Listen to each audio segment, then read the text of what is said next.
Greetings, Crestwood friends and family. It is good to be with you again and to provide you this devotional for Wednesday, May 13th. Sorry we're not able to get together in person still and probably won't be for a long while.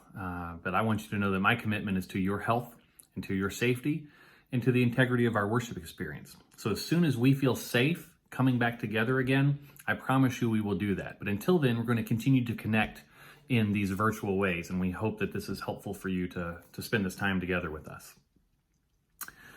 I've been thinking a lot lately about neighbors. So yesterday I moved into my apartment. Welcome to my humble abode. Spent most of the yesterday and today sort of getting it set up and making it feel like home, but this also means I'm going to have new neighbors. I already miss my neighbors from the cul-de-sac where we lived before, many of whom, unbeknownst to them, made it into sermons, so don't tell any of them that.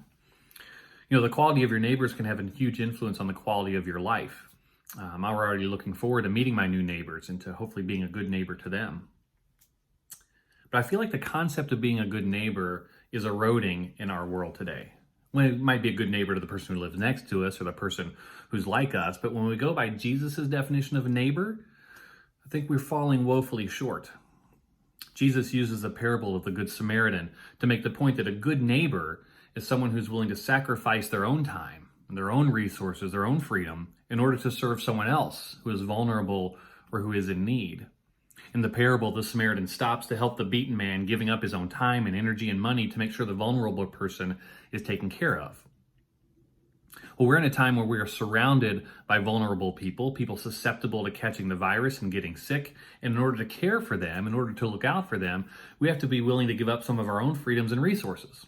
And honestly, as Americans, we're not good at that. Our freedom has been won through much toil and sacrifice, and we don't take that for granted. But somehow this pandemic has become so politicized that, as I heard one pastor say, people are asking, do you love your governor? And they're asking, do you love your president? Instead of asking, do you love your neighbor?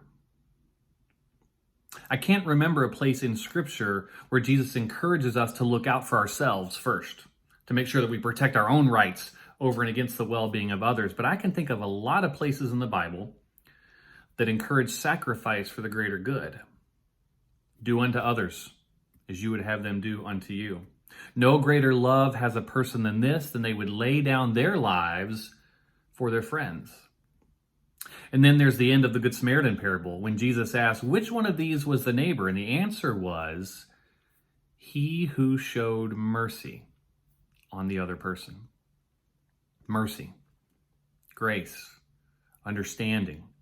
We are so quick to jump to righteous indignation, to jump on our homemade pulpits and pontificate about how the other side is wrong and stupid and so willing to make bad decisions and follow leadership blindly. Look, there's a lot going on out there that we're going to disagree with. But shouting out our opinions on Facebook isn't going to change that. So here's what I've decided to do. I'm going to do my best to be a good neighbor. I know that means I might have to do without some of the things I want, possibly for a long time. But when the man answers Jesus' question about the neighbor and says, well, the neighbor was the one who showed mercy, do you remember what Jesus said? He said, go and do likewise. God bless you, Crestwood.